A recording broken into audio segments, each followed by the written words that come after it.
گەرموگەشترین سڵاوەکانتان پێشکەش بینەرانی خۆشەویستی تەلەڤیزیۆنی کۆمەڵە بە یارمەتی هاوڕێیانی هاوکارم لەگەڵتانم بۆ پێشکەشکردنی گەشتی هەواڵەکانی سەر لە بەیانی ڕۆژی یەکشەممە سەرەتا سەردێڕی گرنگترین هەواڵەکان. بەردەوامی دەست بەسەرکران و ناڕوونی چارەنووسی گەنجێک لە ئیلام، کۆبوونەوەی ناڕەزایەتی کرێکارانی شرکەتی پێترۆنات لە لەنگەرگەی خومەین، زەوتکرانی داراییەکانی دەیان هاوڵاتی لە یەزد، پەرەسەندنی قەیرانی ئاو لە ئێران و بەرزبوونەوەی نرخی بیمەی کرێکارانی بیناسازی.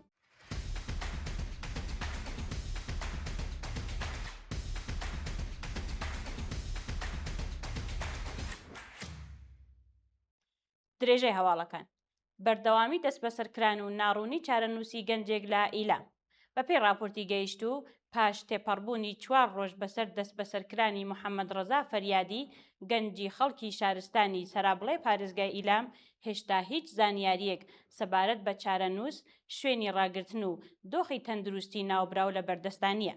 بە وتەی سەرچاوەکانی هەواڵ، ناوبراو ڕۆژی چوارشەممە 23 گوڵانی 1450 هەتاوی لەلایەن هێزەکانی ئیدارەی ئیتلاعاتی ڕژیمی کۆماری ئیسلامیەوە بەبێ نیشاندانی هیچ جۆرە بڕیارێکی دادوەری دەست بەسەر و بۆ شوێنێکی نادیار گواستراوەتەوە.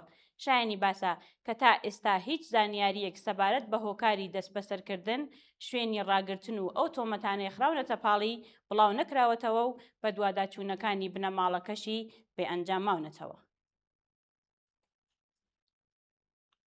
کۆبوونەوەی ناڕەزایەتی کرێکارانی شرکەتی پێترۆنات لە لەنگەرگەی خومەین ڕۆژی شەممە 26 گوڵانی 1450 هەتاوی کرێکارانی شرکەتی پێترۆنات لە لەنگەرگەی خومەین دژ بە دەرکردنی کۆمەڵێکی زۆر لە کرێکارانی شاغڵ لەو یەکەیە ناڕەزایەتیان دەربڕی. بە پێی دوایین زانیاریەکان، ئەو کرێکارانە لە بەردەم چەند ناوەندێکی ئیدارەی وەک فەرمانداری و دادسەرا کۆبوونەتەوە و داوای گەڕانەوە بۆ سەرکارەکانیان کردووە. سەرچاوەکانی هەواڵ ئاماژە بەوە دەکەن کە بەرپرسانی شێرکەتەکە پێشتر بە کرێکاران ڕێیان گەیاندبوو کە لە سەرەتای ساڵی نوێدا بۆ بەشە جیاوازەکان کرێکاری نوێ وەردەگرێت، بەڵام پاش دەستپێکردنەوەی کارەکان نزیکەی 200 کرێکار لەسەر کار دەرکراون و لە جێگایان کرێکاری دەرەکی وەرگیراوە. شایانی باسە کە ئەو کرێکارانە لە ڕۆژانی ڕابردوودا چەندین کۆبوونەوەیان بەڕێوە بردووە، بەڵام تا ئێستا هیچ بەرپرسێکی حکومی وەڵامی داواکاریەکانیان نەداوەتەوە. زەوتکرانی داراییەکانی دەیان هاوڵاتی لە یەزد لە ڕۆژانی ڕابردوودا دەستگای قەزای ڕژیمی کۆماری ئیسلامی دارایی و سامانی 51 هاوڵاتی دیکەی پارێزگای یەزدی بە تۆمەتی هاوکاری لەگەڵ دوژمن زەوت کردووە. بەرپرسانی دادوەری ڕژیم بانگەشەیان کردووە کە ئەو هاوڵاتیانە لە تۆڕی هاوکارانی دژمندا چالاکیان هەبووە و لەلایەن دەستگای قەزاییەوە سزا دراون. جێگای ئاماژەیە کە 20 کەس لە ناوخۆی وڵات و 31 کەسی دیکە لە دەرەوەی ئێران نیشتەجێن و دارایە زەوتکراوەکانیشیان پارەی بانکی، مڵک و هەروەها پشکی کۆمپانیاکان دەگرێتەوە. پەرەسەندنی قەیرانی ئاو لە ئێران بەپێی راپۆرتەکان، هاوڵاتیانی شاری پلان لە شارستانی چابەهار لەگەڵ بەردەوامی قەیرانی ژیان، بێکاری و کەمی ئاوی خواردنەوە ڕوبەڕوون.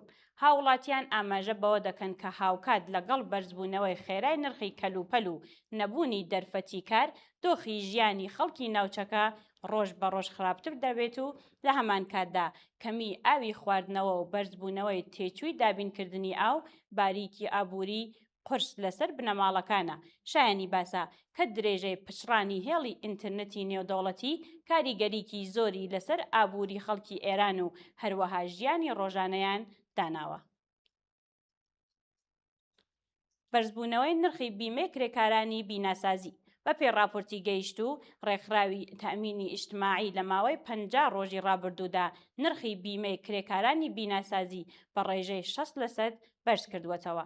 بەپێی راپۆرتەکان، ژمارەیەک لە کرێکارانی بیناسازی بە توندی ڕەخنەیان لە شێوازی هەژمارکردنی بیمە گرتووە و ئەو سیستەمەیان بە نادادپەروەرانە و باریکی دارایی قورس لەسەر ژیانی کرێکاران ناوبردووە. شایانی باسە کە لە هەمان کاتدا مەجلیس لە بڕیارێکی نوێدا پشکی بیمەی کارفەرمایانی لە 20 بۆ 15% کەم کردووەتەوە و بارە ئابووریەکی خستووەتە سەرشانی کرێکاران. قاچاقی ڕۆژانەی ملیۆنان لیتر سوتەمەنی لە ئێرانەوە بۆ پاکستان. بەپێی راپۆرتەکان بازرگانان و چالاکانی گواستنەوە لە پاکستان ئاماژە بەوە دەکەن کە ڕژیمی کۆماری ئیسلامی ڕۆژانە ملیۆنان لیتر سوتەمەنی بە شێوەی قاچاق بۆ پاکستان دەگوازرێتەوە. بەپێی هەواڵی گەیشت و ئەو سوتەمەنیە لە ڕێگای 12 دەواازەی سنووری لەسەر سنووری نێوان ئێران و پاکستان دەگوازرێتەوە و پاش ئەوە بە تانکی بچووک ئۆتۆمبیل و تەنانەت ماتۆر لە ڕێگای ناوچەکانەوە ببورن لە ڕێگای ناوچەکانی بەلوچستانەوە بڵاو دەکرێتەوە. بە وتەی سەرچاوە ئاگادارەکان ئەو چالاکیانە پاش دەستپێکردنی شەڕ و بەرزبوونەوەی گوشاری ئابووری لەسەر کۆماری ئیسلامی بە شێوەیەکی بەرچاو زیادی کردووە. پشتڕاستکردنەوەی کوژرانی فەرماندەی لەقی سەربازی حەماس لەلایەن ئیسرائیلەوە. ڕۆژی ڕابردوو ئەیال زامیر فەرماندەی گشتی ئەرتەشی ئیسرائیل کوژرانی عیزەدین حەداد فەرماندەی لەقی سەربازی حەماس لە غەزە پشتڕاست کردوێتەوە. بەپێی هەواڵی گەیشت و فەرماندەی گشتی ئەرتەشی ئیسرائیل لە هەڵسەنگاندنێکی سەربازیدا ڕایگەاندووە کە ناوی عیزەدین حەداد بەردەوام لەلایەن ئەو زیندانیانەوە کە لەلایەن حەماسەوە ئازادکراون هاتووە و ناوبراو بە یەکێک لە بەرپرسانی سەرەکی هێرشی 7 ئۆکتۆبری ناسراوە. هەروەها جەختی لەسەر ئەوە کردوێتەوە کە هێزەکانی ئەرتەشی ئیسرائیل بۆ وەڵامدانەوەی هەر هەڕەشەیەک تشت بە ئیسرائیل لە ئامادەباشی تەواودان. دوا هەواڵمان سەبارەتە بە گەڕانەوەی گەورەترین کەشتی فڕۆکە هەڵگری جیهان بۆ بنکەکەی. بەپێی راپۆرتەکان کەشتی فڕۆکە هەڵگری جرالفۆرد پاش کۆتایی هاتنی درێژترین ئەرکی سەربازی کەشتیە جەنگیەکانی ئەمریکا لە دوای شەڕی ویتنام گەڕاوەتەوە بۆ بنکەکەی لا ویلایەتی ویرجینیا. بەپێی هەواڵی گەیشت و ئەو کەشتیە سەرەتا لە مانگی ژوئەنی 2025دا بۆ گەشتێکی دەریایی ئاسایی بەرەو دەریای ناوەڕاست و باکووری ئوروپا نێردرا بوو. بەڵام پاش زیادبوونی گرژیەکانی ناوچەکە و دەستپێکردنی ئۆپراسیۆنی تووڕەیی حەماس تشت بە ئێران بۆ پشتگیری هێزەکانی فەرماندەی ناوەندی ئەمریکا بەرەو ڕۆژهەڵاتی ناوەڕاست گواسرایەوە.